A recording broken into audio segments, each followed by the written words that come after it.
this shaded region in here. Okay, so we've got the region under control, I think. What is the function f of x, y that we are going to integrate? It's this right here, right? Solve for z, but it's already solved for z. So 3x plus 4y squared.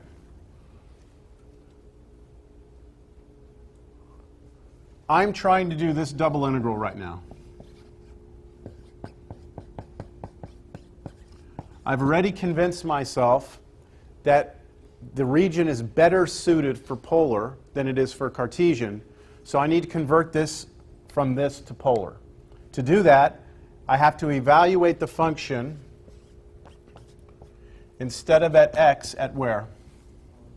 X is replaced with r cosine theta, and here y is replaced with r sine theta, and then dA is r dr d theta.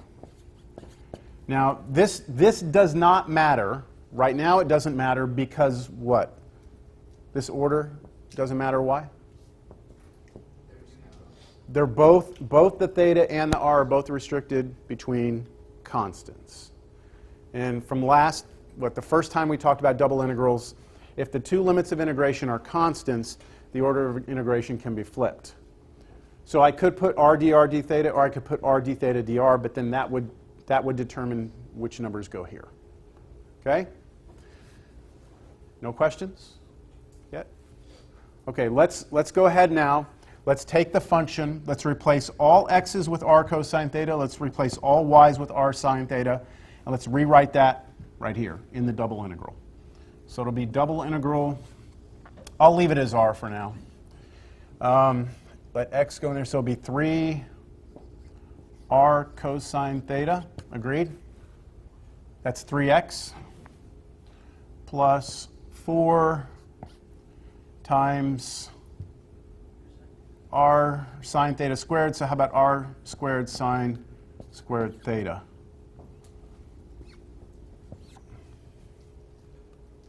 Then r dr d theta. I need to put my limits of integration over here.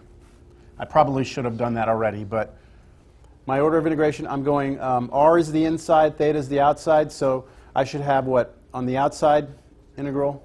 0 to pi, and then 1 to 2. And that'll be the integral I need to figure out. So integral, double integral, 0 to pi, 1 to 2. I'm going to rewrite this. I'm going to distribute the r through. Is that okay?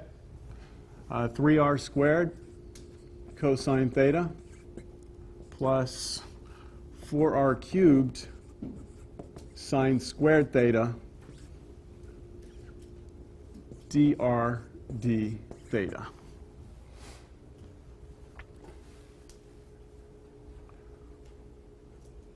And that's it. Now we just tackle this. Any questions? I'll go ahead and do this one. I'll finish it out.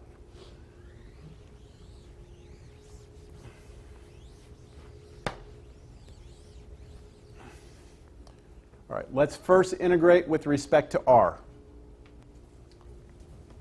By the way, you could split this, all right? I don't know if anyone's noticed this, but you could do 2 double integrals because you have addition. And then this double integral right here, since r and theta are separated by multiplication, you could break that into 2 integrals being multiplied. I'm not going to. I just want to point out you could. So here, what is the antiderivative of this thing with respect to r? So r cubed cosine theta plus r to the 4th sine squared theta. That's your antiderivative, right? I'm evaluating that where and where? R equals, right? R equals 1, r equals 2, like that. And then d theta out here. So we're going to plug in 2 first, figure out what happens, subtract what we get when we plug in 1 for r. So we have integral 0 to pi. Let's see, we should have two things here. So what happens when I plug in 2 for r? 8 cosine theta plus 16 sine squared. So 8 cosine theta plus 16 sine squared theta. And then when we plug in 1, we get cosine theta plus sine squared theta.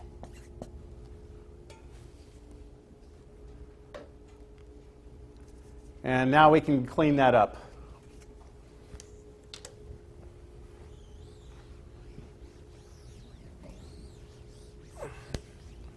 So we have equals integral 0 to pi.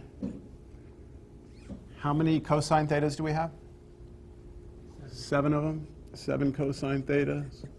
And then 15 sine squared theta d theta. And now we're back in Cal 2. So I think the first one's pretty straightforward, right? Antiderivative of this is straightforward. How are you going to handle the antiderivative of sine squared?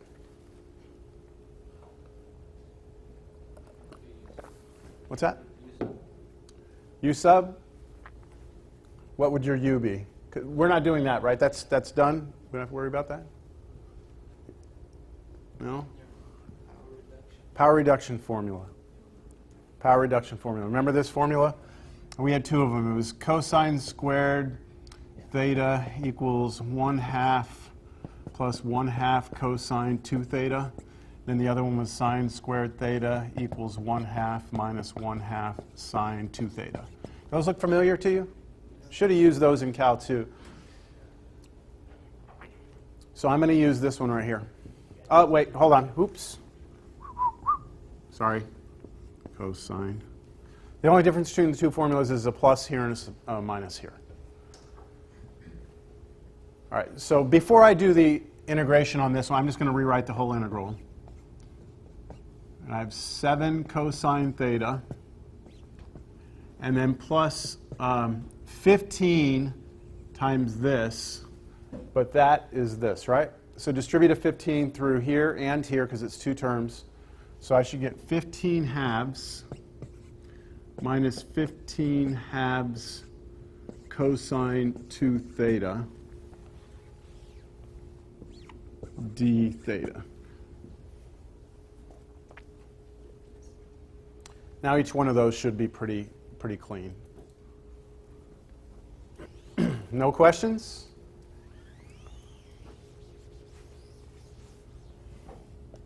Antiderivative of 7 cosine theta is 7 sine theta. The antiderivative of 15 halves theta. Antiderivative of this, what's the antiderivative of cosine 2 theta? 1/2 sine 2 theta, but then hit it with that. So negative 15 over 4 sine 2 theta. Evaluated theta equals 0. Theta equals pi.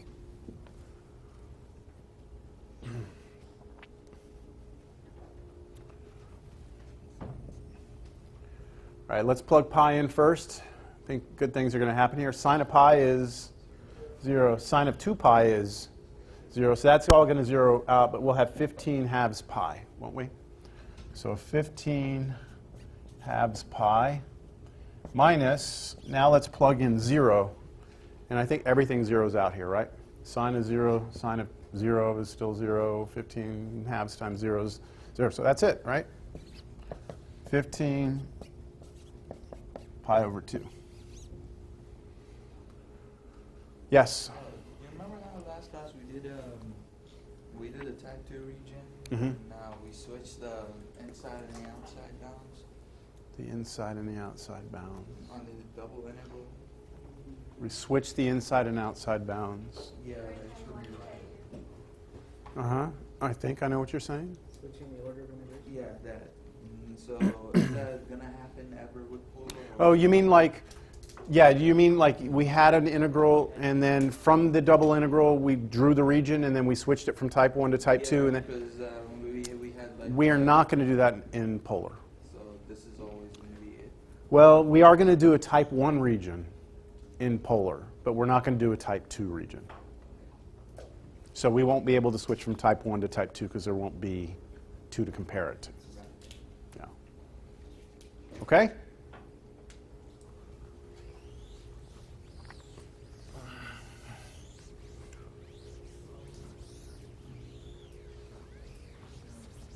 What do y'all think of that?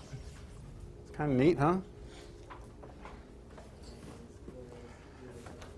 Here's what we did, by the way, just so you can see. Here's our integration region in three-dimensional space. Here's the surface that we were integrating. And just that region plugged into the surface gave us this. Whoa.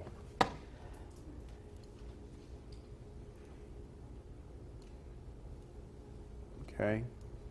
And then if we bring in the solid that we were talking about, that we tried to find the volume of, it's there, and I'm going to take everything else out.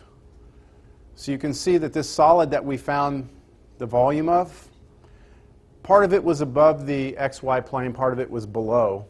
But it looks like there's more above than below, right? So we should get a positive volume, and we did. We got 15 pi over 2.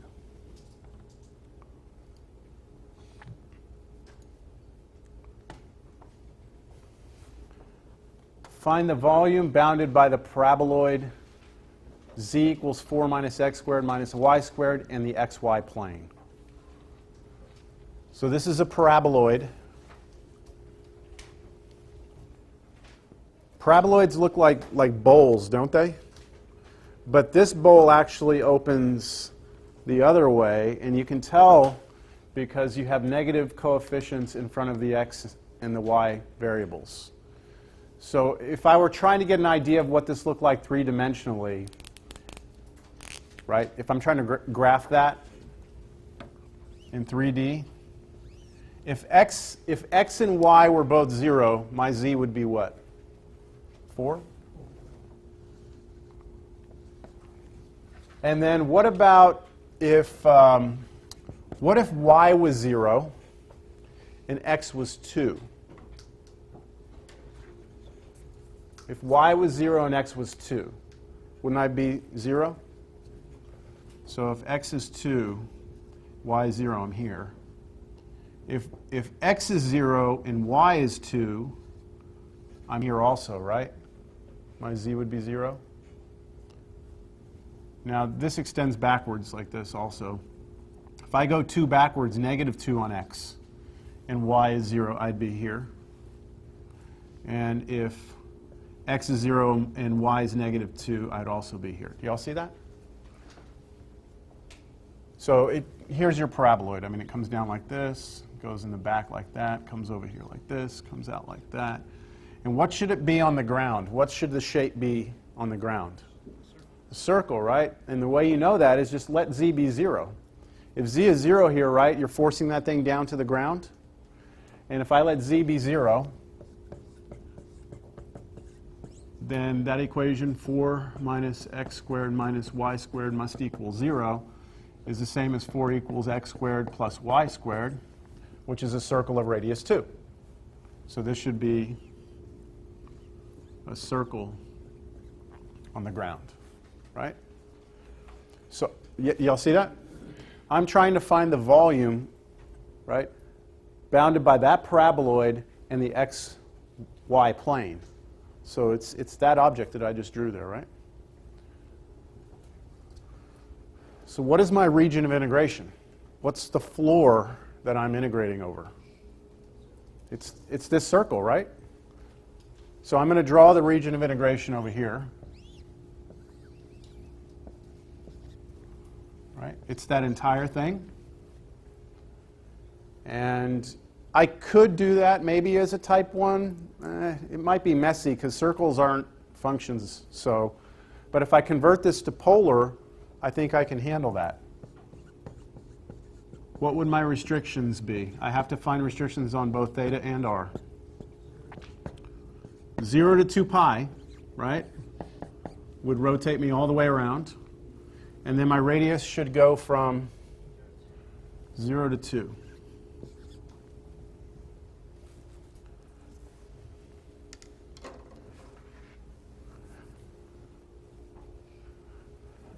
I'm curious about your reaction to this.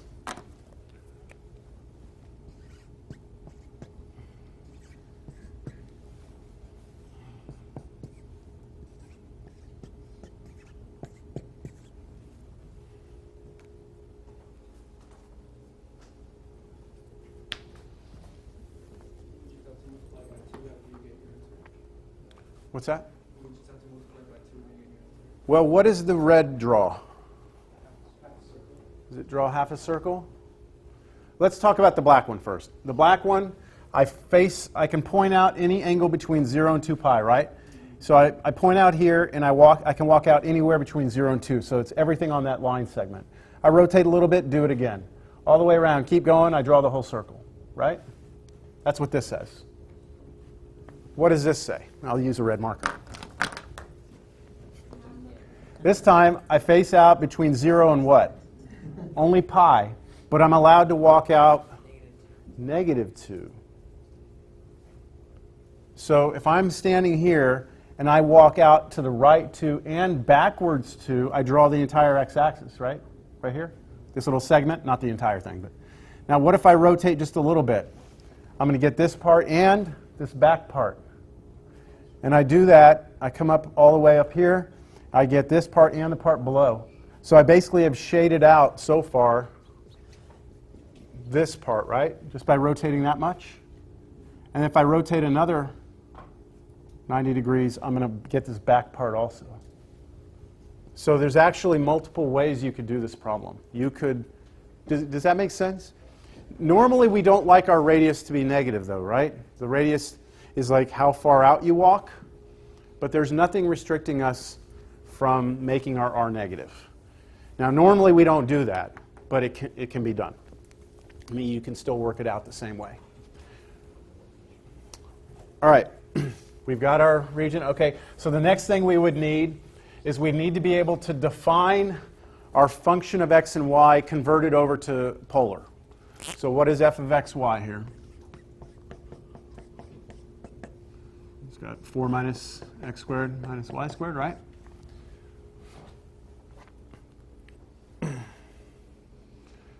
Now if I go to polar, that means everywhere I see x, I replace it with r cosine theta. Everywhere I see y, r sine theta. So if I'm going to switch this over, f of r cosine theta, r sine theta, it would become 4 minus r squared cosine squared theta minus r squared sine squared theta, right? That's what that would become. And what can you do with that? You can factor an r squared out of each of those, right? How about a little bit more? How about a negative r squared out of both of those? What would you be left with? Cosine squared theta plus sine squared theta, which is 1. So this is just 4 minus r squared. Now you could have noticed that beforehand had you rewritten this as 4 minus x squared plus y squared. And do you remember when I was showing you relationships between Cartesian and polar? I said one relationship we had was x squared plus y squared was r squared, right, from the Pythagorean identity. That saves you a little bit of trouble. So anytime you're doing a problem and you're converting from Cartesian to polar and you see x squareds and y squareds together, you can be thinking, can you get that to turn into a 1? Or, sorry, can you get that into r squared, I should say. All right, so you ready to set this double integral up?